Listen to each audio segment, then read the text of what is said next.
नमस्कार दोस्तों, jubilee star Dinesh Lal Yadav और काजल राघवानी की बहुत बड़ा सॉन्ग आ रहा है जो सॉन्ग के नाम है दिल के घाट पर। ये सॉन्ग मेरे हस्बैंड की शादी है इस मूवी का सॉन्ग होने वाला है जो कि बहुत अलग लेवल का सॉन्ग होने वाला है। बिल्कुल आते ही एकदम बवाल और धमाल मचा के रख देने वाला सॉन्ग बताया जा रहा है।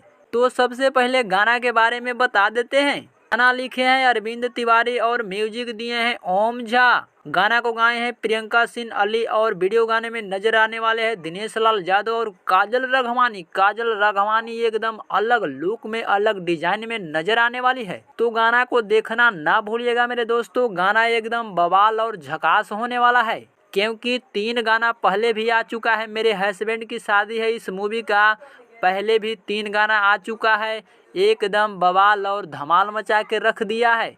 तो ये भी गाना एकदम बवाल और धमाल मचाने वाला सॉन्ग है।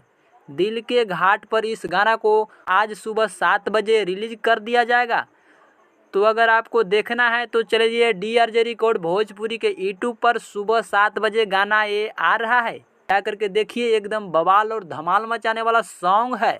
दिनेश लाल यादव का वीडियो पसंद आया तो चैनल को सब्सक्राइब करें। मिलते हैं अगले नेक्स्ट वीडियो में।